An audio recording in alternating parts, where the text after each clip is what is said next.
वह पवनगति पवन देवता और अंजना सुंदरी के पुत्र हैं। अंजना अपने ससुराल वालों द्वारा निर्वासित होने के बाद एक जंगल की गुफा में हनुमान को जन्म देती है। उसके मामा ने उसे जंगल से बचाया। अपने बिन्ना पर सवार होते हुए अंजना गलती से अपने बच्चे को एक चट्टान पर गिरा देती है। हालांकि चट्टान नदारद होने के बावजूद बच्चा अधूरा रह गया। बच्चे की परवरिश हनुरहा में हुई है। हिंदू ग्रंथ में प्रमुख अंतर हैं। हनुमान जैन ग्रंथों में एक अलौकिक व्यक्ति हैं। राम एक पवित्र जैन है जो कभी किसी को नहीं मारते हैं, और ये लक्ष्मण है जो रावण को मारते हैं। हनुमान उनसे मिलने और उनके बारे में जानने के बाद राम के समर्थक बन जाते हैं। रावण द्वारा सीता का अपहरण। वह राम की ओर से लंका जाता है, लेकिन रावण को सीता को छोड़ने के लिए मना नहीं पाता है। अंततः वह रावण के खिलाफ युद्ध में राम के साथ जुड़ जाता है और कई वीर कर्म करता है। बाद में जैन ग्रंथ जैसे कि उत्तर पुराण 9वीं शताब्दी सी, गुणभद्र और अंजना पवनंजय 12वीं शताब्दी सी एक ही कहानी बताते हैं। हिंदू ग्रंथ में प्रमुख अंतर हैं। हनुमान जैन ग्रंथों में एक अलौकिक व्यक्ति हैं। राम एक पवित्र जैन है जो कभी किसी को नहीं मारते हैं, और ये लक्ष्मण है जो रावण को मारते हैं।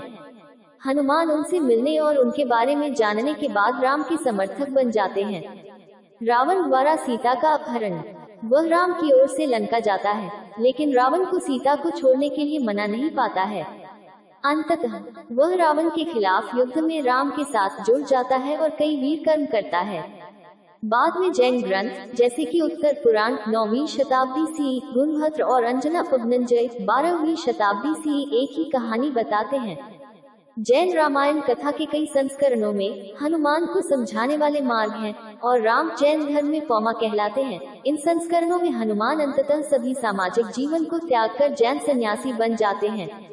सिख धर्म में हिंदू भगवान राम को श्री रामचंद्र के रूप में संदर्भित किया गया है, और एक सिद्ध के रूप में हनुमान की कहानी प्रभावशाली रही है।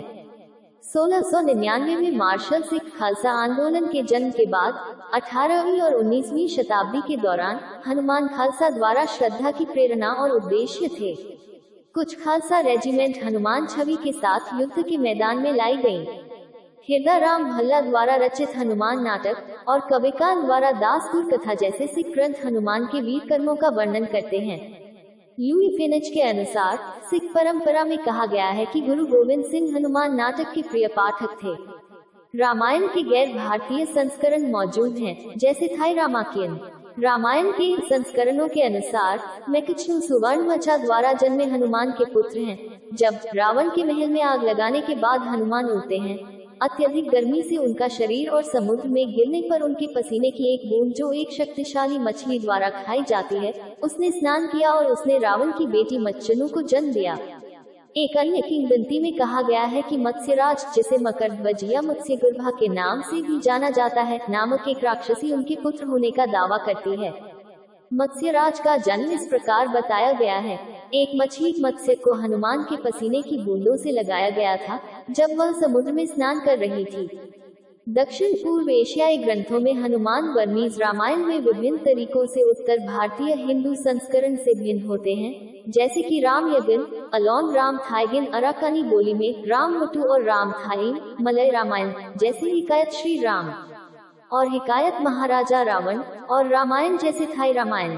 हालांकि कुछ मामलों में कहानी के पहलू हिंदू संस्करणों और रामायण के बौद्ध संस्करणों के समान हैं, जो भारतीय उपमहाद्वीप में कहीं और पाए जाते हैं।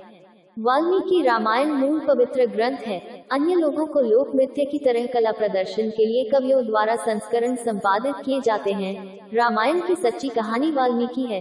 ऋषि वाल्मीकि को आदिकवि, पहला कवि के रूप में जाना जाता है। हनुमान जिनकी थोड़ी टूटी हो। रामेष्ट श्री राम भगवान के भक्त। उदिकर्मन उद्धार करने वाले। अंजनी सुत अंजनी के पुत्र। फाल्गुनस्था फाल्गुन अर्थात अर्जुन के सखा। सीतासु का विनाशक, देवी सीता के शोक का विनाश करने वाले। वायुपुत्र हवा के पुत्र। पिंगाक्ष भूरी आंखों वाले। लक्ष्मण प्राणदाता, लक्ष्मण के प्राण बचाने वाले। महाबली बहुत शक्तिशाली वानर।